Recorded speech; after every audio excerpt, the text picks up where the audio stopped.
ನಿನ್ನೆ ನಾವು ಮಾಧ್ಯಮ ನೋಡಿದಾಗ ಭಾಳ ಅಂದ್ರೆ ಭಾಳ ಬೇಜಾರಾಯಿತು.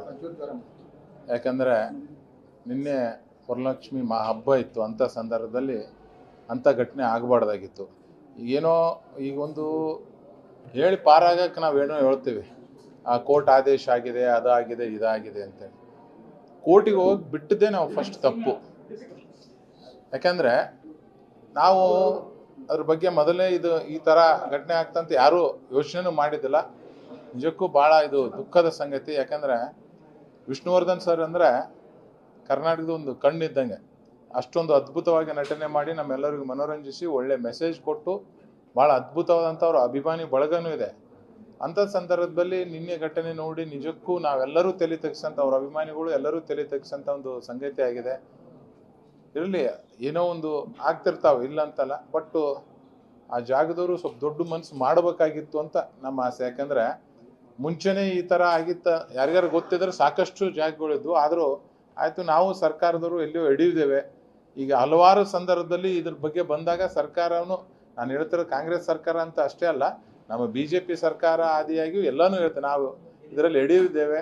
ನಾವು ಮುಂದೆ ಬಂದು ಇದರಲ್ಲಿ ಯಾರಾದರೂ ಒಂದು ಲೀಡರ್ಶಿಪ್ ತೊಗೊಂಡು ಈ ಸಮಸ್ಯೆನ ಬಗೆಹರಿಸಿದ್ರಂತಂದರೆ ಅಭಿಮಾನಿಗಳಿಗೆ ಇಷ್ಟು ನೋವು ಆಗ್ತಿದಲ್ಲ, ನಿಜಕ್ಕೂ ಭಾಳ ನೋವಿನ ಸಂಗತಿ. ನಮ್ಮೆಲ್ಲರ ಮನಸ್ಸಿಗೂ ಭಾಳ ತ್ರಾಸಾಗಿದೆ. ನ್ಯಾಯ ಸಿಗುತ್ತಾ ಅಂತ ಸರ್? ಯಾಕೆಂದ್ರೆ ಇನ್ನೂ ಆ ಜಾಗದಲ್ಲಿ ಏನು ಕಟ್ಟಡ ಕಟ್ಟಕ್ಕೆ ಮುಂದಾಗಿಲ್ಲ. ಸೊ ಇಷ್ಟೆಲ್ಲ ಅವ್ರು ಉಳಿಸ್ಕೋತಾರ ಅಲ್ಲ ಸರ್, ಇದು ಯಾಕಂದ್ರೆ ಅಭಿಮಾನಿಗಳು ಪಾಪ ಅಭಿಮಾನಿಗಳ ಆಸೆ ಇದ್ದೇ ಇರ್ತದೆ. ಇದು ಅಭಿಮಾನಿಗಳಿಗೆ ಎಲ್ಲ ಮೀರಿ ಹೋಗಿದೆ. ಯಾರಾದರೂ ಒಬ್ಬ ಜನಪ್ರತಿನಿಧಿಗಳು, ಸರ್ಕಾರದವರು ಮಧ್ಯವಸ್ಥಿಕೆ ವಹಿಸಿ, ಫಿಲಿಂ ಚೇಂಬರ್ ಅವರು ಮಧ್ಯವಸ್ಥಿಕೆ ವಹಿಸಿ ಇದು ಸಮಸ್ಯೆಯನ್ನು ಬಗೆಹರಿಸಂತ ಕೆಲಸ. ಯಾಕಂದ್ರೆ ಕೋರ್ಟ್ನಲ್ಲಿದೆ, ಕೋರ್ಟಲ್ಲಿದ್ಮೇಲೆ ಕೋರ್ಟ್ ಆದೇಶ ನಾವೆಲ್ಲರೂ ತಲೆ ಬಾಗಿಸ್ಬೇಕಾಗ್ತದೆ. ಆದರೆ ಕೋರ್ಟಿಗೆ ಹೋಗೋದನ್ನ ಬಿಟ್ಟಿದ್ದೇ ನಾವು ತಪ್ಪು. ಆ ಜಾಗದವರು ಅವರೆಲ್ಲರ ಜೊತೆಗೆ ಮಾತಾಡಿ ಈ ಸಮಸ್ಯೆನ ಒಂದು ಹಂತಕ್ಕೆ ತಂದಿದ್ರೆ ಭಾಳ ಒಳ್ಳೇದಾಗ್ತಿತ್ತು. ಈಗ ಭಾಳ ಮುಂದೋಗಿದೆ.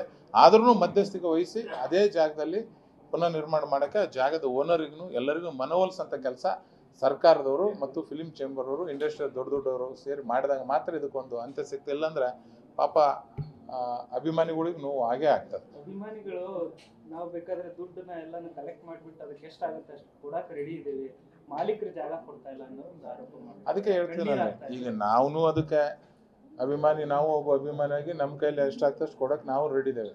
ಆದರೆ ಸರ್ಕಾರದವರು ಯಾರಾದರೂ ಬಂದು ಅವ್ರ ಮಾಲೀಕರಿಗೆ ಮನವೊಲಿಸಿ ಇಂಥ ಇದನ್ನು ಮಾಡಬೇಡ್ರಿ ಅಂತ ಮನವೊಲಿಸಿದ್ರಂದ್ರೆ ಮಾಲೀಕರು ಅವ್ರಿಗೆ ಮಾತಾಡೋಂಥವ್ರು ಯಾರೋ ಒಬ್ಬ ದೊಡ್ಡ ವ್ಯಕ್ತಿಗಳು ಹೋದ್ರೆ ಮಾತ್ರ ಸಾಧ್ಯ ಆಗ್ತದೆ. ಇಲ್ಲಾಂದ್ರೆ ಯಾರು ಅಭಿಮಾನಿಗಳು ಇನ್ನಿತರು ಮಾತಾಡಿದ್ರೆ ಅದು ಸಮಸ್ಯೆ ಬಗೆಹರಂಗಿಲ್ಲ. ಮುಂದಿನ ದಿನದಲ್ಲಿ ಅಭಿಮಾನಿಗಳ ಕರೆ ಕೊಟ್ಟಂತ ಸಂದರ್ಭದಲ್ಲಿ ನೀವು ಯಾವ ನಾವು ಅವರ ಒಬ್ಬ ಅಭಿಮಾನಿಯಾಗಿ ಅವ್ರ ಜೊತೆಗೆ ನಿಂದ್ರಂಥ ಕೆಲಸ, ನಾವು ಅಷ್ಟೇ ಅಲ್ಲ, ಸುದೀಪ್ ಅಣ್ಣನೂ ಅವ್ರ ಅಭಿಮಾನಿ ಮೊದಲಿಂದ ಇದ್ದಾನೆ, ನಾವೆಲ್ಲರೂ ಅವ್ರ ಜೊತೆ ನಿಂದ್ರಂಥ ಕೆಲಸ ನಾವು ಮಾಡ್ತೇವೆ.